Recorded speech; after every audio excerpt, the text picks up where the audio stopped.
it is never too late to do the right thing. She kissed her family goodbye at the front door, closed it behind her, and was never seen again. Within 24 hours, a masked and armed stranger was caught on camera. Within 48 hours, a chilling ransom note landed in journalists' inboxes. And within days, Savannah Guthrie, one of America's most beloved news anchors, broke down in front of millions begging for her mother's life. What investigators found inside that house left them speechless. This is the case that has shocked the entire country. On the evening of January the 31st, 2026, Nancy Guthrie said goodbye to her family at the front door of her home in the Catalina Foothills, a quiet residential area on the outskirts of Tucson, Arizona.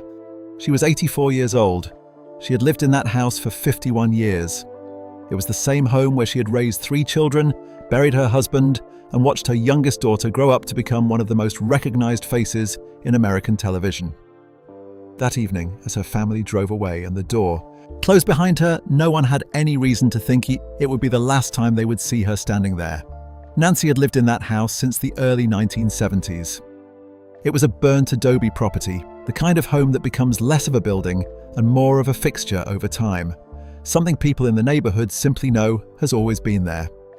She had raised her children inside it, including a 16-year-old daughter named Savannah, who was still at home in 1987 when Nancy's husband died suddenly of a heart attack, leaving her a widow at 46. Rather than move somewhere smaller or closer to family, Nancy stayed. She remained in that house through the decades that followed, through her children's graduations and marriages, through the arrival of grandchildren, and through the unlikely trajectory that would take her youngest daughter from a small Arizona home to the anchor desk of the Today Show, one of the most watched morning programs in the United States. By all accounts, Nancy was a woman of consistent habits. Her attendance at St. Andrew's Presbyterian Church in Tucson was one of the most dependable things about her. According to those who knew her, she had not missed a Sunday service in longer than anyone could clearly remember. Her faith was not something she wore occasionally. It was part of the structure of her week, as reliable as anything else in her life. On the morning of Sunday, February 1st, her pew was empty. The pastor noticed. Others noticed. Someone contacted the family, and by around noon, relatives had driven to the house on Ena Road to check on her. They knocked on the door and received no answer. They entered the property and found that Nancy was not there. What they did find, however, was everything she would have needed if she had left voluntarily. Her car was parked in the driveway. Her wallet was inside the house, untouched. Her mobile phone was sitting on the counter. Her daily medication, including prescriptions she took to manage a heart Fajad's condition, was still there. She had a pacemaker that required careful management and prescriptions she had apparently never missed before that day. The picture this painted was difficult to ignore. An 84-year-old woman with limited mobility, a heart condition, and a pacemaker does not simply walk away from her home and leave behind everything she would need to survive. There was no note, no indication she had planned to go anywhere, and no obvious explanation for where she might have gone. The family called 911 at around 11 in the morning. Pima County Sheriff's deputies arrived at the property and, according to statements made by Sheriff Chris Nanos, quickly recognized that they were not dealing with a straightforward missing persons situation. Nanos was direct in his assessment. He did not offer softer explanations involving confusion or disorientation. Based on what investigators found inside the house, the case was treated as a crime scene from an early stage. It was reassigned from search and rescue to homicide detectives. The FBI was notified and deployed agents to Tucson to assist with the investigation. One of the first significant pieces of evidence to surface came from a doorbell camera mounted at the front of Nancy's home. Investigators recovered footage from the night of January the 31st, and what it showed was not what anyone in the neighbourhood would have expected to see on a quiet residential street in the early hours of the morning. The footage captured a figure approaching the entrance to the property. The person was masked. The person was armed. And based on everything investigators could determine from the footage and surrounding context, this was not someone with any legitimate reason to be at that address at that hour. The footage was later released to the public. The image quality was not high. The figure's face was concealed, and their build was difficult to assess with any certainty. But the footage was clear enough in its basic message, and someone had come to Nancy Guthrie's door in the dark, and she had been alone inside. The Pima County Sheriff's Department began canvassing the neighborhood.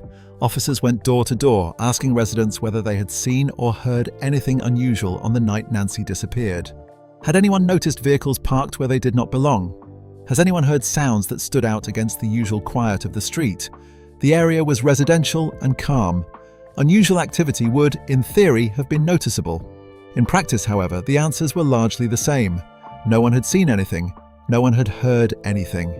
The street had been silent on the night Nancy Guthrie vanished from it. The search expanded significantly in the days that followed. FBI agents and local law enforcement officers combed desert terrain on foot and from the air. Drones were deployed to scan washes and canyons in the surrounding area. Bloodhounds worked across grids that stretched miles from the house. Volunteers coordinated through local churches and community groups, distributing flyers and organizing search parties across a wide area. Despite all of it, nothing was found. No trace of Nancy. No indication of where she might have been taken or who might have taken her. The public began paying close attention relatively quickly, and this was in large part because of who Nancy Guthrie's daughter was. Savannah Guthrie had been a fixture of American morning television for more than a decade.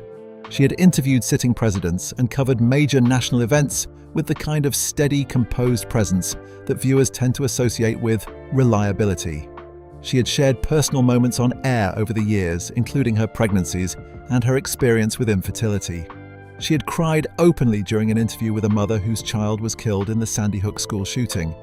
Audiences felt, in the way that regular viewers of any long-running program sometimes do, that they knew her. Now, those same audiences were watching from a distance as her family became the subject of the story rather than the reporters of it. Social media platforms began filling with messages of support almost immediately. Hashtags connected to Nancy Guthrie's disappearance started trending nationally.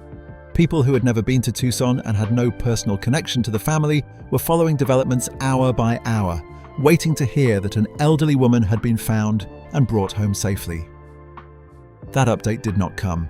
Instead, something arrived that shifted the nature of the case entirely, something that moved it out of the category of a disappearance and into territory that was harder and more frightening to understand. Local journalists in Arizona opened their email on Monday morning and found messages they had not been expecting. What those messages contained would change everything about how investigators, the public, and the Guthrie family understood what had happened to Nancy on the night she disappeared. On Monday morning, February 2nd, 2026, journalists at two separate news outlets in Arizona opened their email and found messages that stopped them in their tracks. The sender claimed to have information about Nancy Guthrie's disappearance, and what followed in those messages was not the kind of vague, speculative content that tip lines and inboxes tend to attract in high-profile cases. The details were specific. The sender described what Nancy had been wearing on the night she was taken. They referenced particular features of the layout inside her home. They knew the approximate time her family had said their goodbyes and driven away from the property. None of this information had been released to the public. Law enforcement had been careful about what they shared in press conferences, and the details contained in these emails could only have come from someone who had direct knowledge of what happened inside that house on the night of January the 31st. Journalists who received the messages did not hesitate. They contacted law enforcement immediately and handed over everything they had.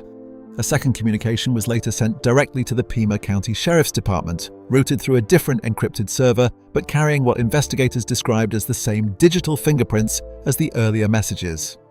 Authorities confirmed that the same sender was responsible for all of the communications. This was not a member of the public speculating from a distance. This was the person, or persons, who had taken Nancy Guthrie from her home.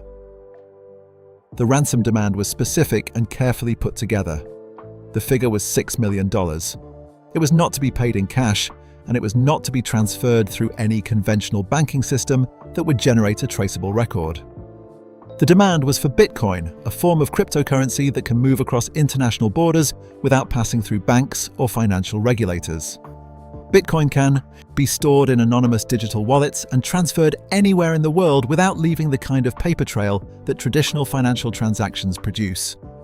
The instructions included in the ransom note were detailed, explaining how to acquire and transfer that amount of cryptocurrency within a fixed period of time. A deadline was set for February the 9th, 2026, at 5 in the afternoon, Mountain Time. The consequences of missing that deadline were not spelled out explicitly, but the implication was clear enough.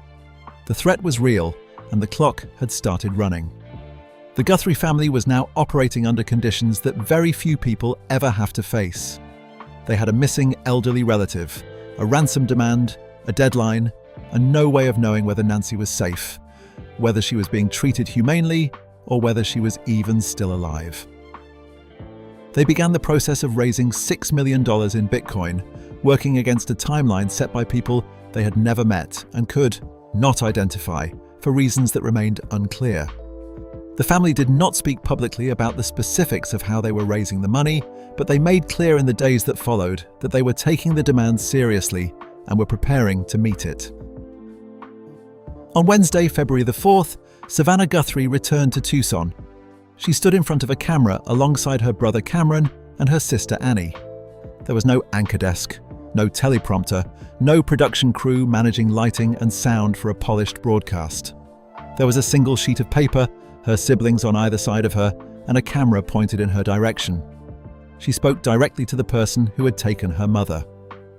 Her voice shook from the first sentence. She said that the family had received the message and that they understood what was being asked of them. She asked, plainly and without the kind of carefully managed language that years of broadcasting might have been expected to produce, for her mother to be returned so that the family could be together again. She told the camera that this was the only way they would have peace. She was not addressing the press. She was not appealing to the public for tips or information. She was looking into a lens and speaking to a person who had an 84-year-old woman in their possession and had decided that she was worth $6 million. Cameron stood beside her without speaking, his expression drawn and still. Annie held Savannah's hand and struggled to hold herself together. Savannah continued reading from the sheet of paper in front of her, describing her mother as a woman of deep faith who had lived in the same house for 51 years, who had raised 3 children alone after losing her husband, and who had never done harm to anyone. She described a woman who did not deserve to spend whatever time she had remaining in captivity, and then she said something that left very little room for interpretation. She told whoever was watching that her mother was valuable to them and that they would pay. The video was under 3 minutes long. Within hours, it had been shared millions of times. The Today Show broadcast it during regular programming, and the anchors who normally sat beside Savannah on that set struggled visibly while introducing it. Fellow journalists amplified it across their own platforms. People who had been following the case from the beginning, and people who were only just learning about it, watched the same footage and arrived at the same place. Savannah Guthrie, who had maintained composure through a career's worth of difficult interviews and national tragedies, was asking a stranger to let her mother come home. The public response was immediate and widespread, though it was not entirely uniform. The majority of people who engaged with the story expressed support for the family and urged anyone with information to come forward. But not everyone responded in the same way. Some commentators questioned whether the ransom note was genuine, pointing to the fact that law enforcement had deliberately withheld certain details and suggesting that the incomplete picture left room for doubt about the nature of the situation. Others raised questions about whether paying the ransom was the right course of action at all. Experts appeared on news programs to make the case against meeting the demand. They argued that complying with kidnappers only creates an incentive for future abductions. They noted that the sophistication of the ransom notes and the method by which they were sent suggested people with experience, people who were unlikely to be deterred by assurances of leniency. They pointed out, with the kind of directness that experts on television tend to deploy when they are not the ones living through the situation, that there was no guarantee Nancy would be released, even if the money was transferred in full and on time.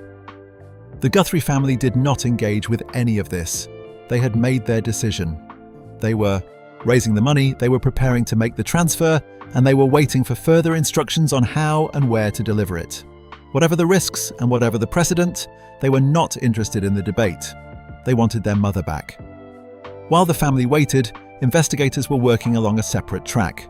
The FBI's Behavioral Analysis Unit was building a profile of the kidnapper based on the content and structure of the ransom notes, the doorbell camera footage, and the evidence of how entry had been made into Nancy's home. Technical specialists were tracing the encrypted servers and anonymizing software used to send the emails, though the layers of protection built into the communications created significant obstacles. Detectives were also re-interviewing neighbors and widening their search for surveillance footage beyond the immediate area around Nancy Street, looking for any vehicle or person that might have been out of place in the early hours of February 1st. Then came an arrest. The Pima County Sheriff's Department announced that someone was in custody, and the news spread across national broadcasts and social media within minutes. For a brief moment, it appeared that a breakthrough had arrived. The family had publicly begged for their mother's return. Now there was a person in custody. The two things seemed, to those following the case from the outside, as though they might be connected in the most hopeful way possible. That impression did not last long. The man detained was not a professional criminal. He was not someone investigators had been tracking for weeks through forensic analysis or surveillance operations. He was a delivery driver named Carlos Palazuelos, stopped during a routine traffic check in Rio Rico, a town approximately 60 miles south of Tucson. He was in the car with his wife and children when deputies pulled him over on a February afternoon. His family watched as he was separated from the vehicle and taken in for questioning. At the same time, law enforcement officers executed a search warrant at Palazuelos' home in Rio Rico. FBI agents and local deputies spent several hours going through the property, collecting evidence and documenting what they found. They did not announce publicly what, if anything, had been discovered inside.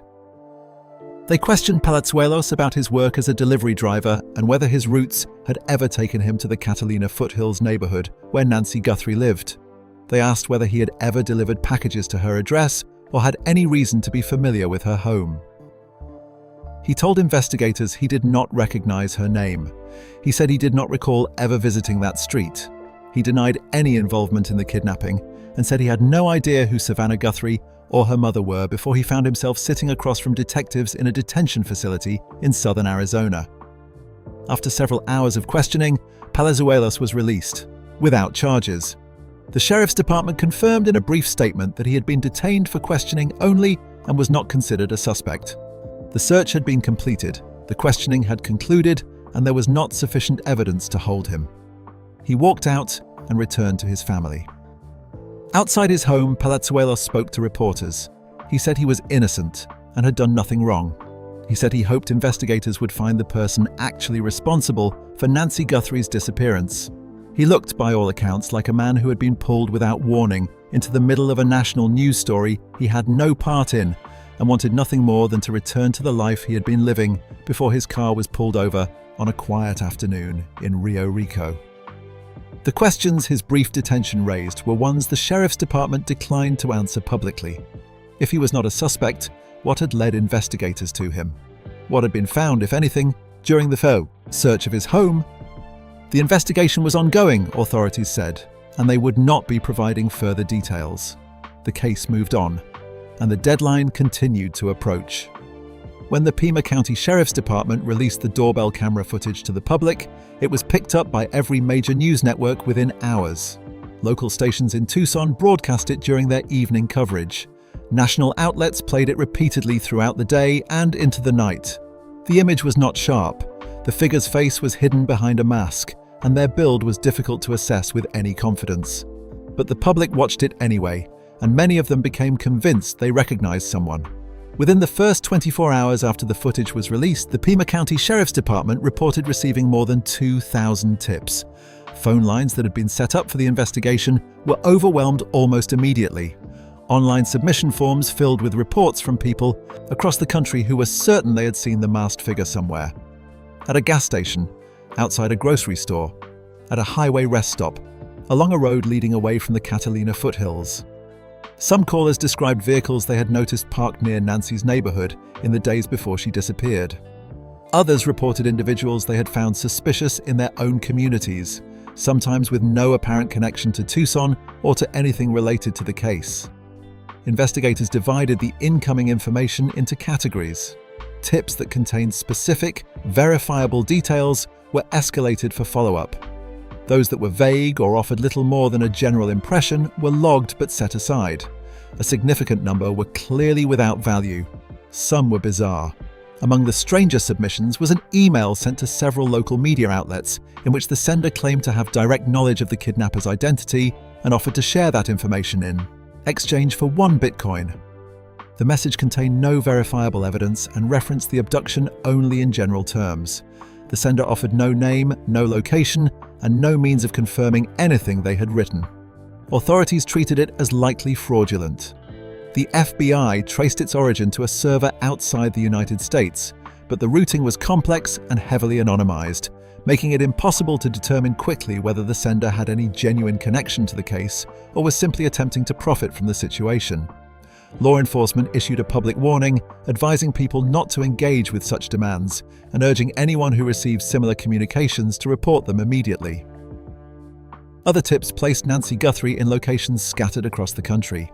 Callers reported seeing an elderly woman matching her description in Texas, California, Colorado, and Florida. None of them could provide photographs or any supporting evidence. A woman in El Paso said she had spotted someone resembling Nancy at a truck stop. A man in San Diego reported that his neighbor was behaving oddly and might be holding someone against their will. A caller from rural Oregon stated that they had received psychic visions of Nancy's exact location and urged investigators to act on the information without delay. A number of callers suggested that Nancy had staged her own disappearance. They pointed to the absence of forced entry, the untouched belongings left behind in the house, and the lack of witnesses as evidence that something other than an abduction had taken place. The suggestion that an 84-year-old woman with a pacemaker, a heart condition, and limited mobility had somehow arranged her own vanishing and was now hiding. Voluntary somewhere was not one that investigators took seriously. The crime scene evidence, the doorbell footage, and the specific details contained in the ransom notes all pointed consistently in one direction. Prank callers also consumed a meaningful share of investigative resources. Some contacted tip lines repeatedly with fabricated stories. Others submitted online forms filled with nonsensical content that appeared designed to waste time rather than assist the investigation. Sheriff Chris Nanos addressed this directly at a press conference, expressing clear frustration that resources were being pulled away from genuine leads.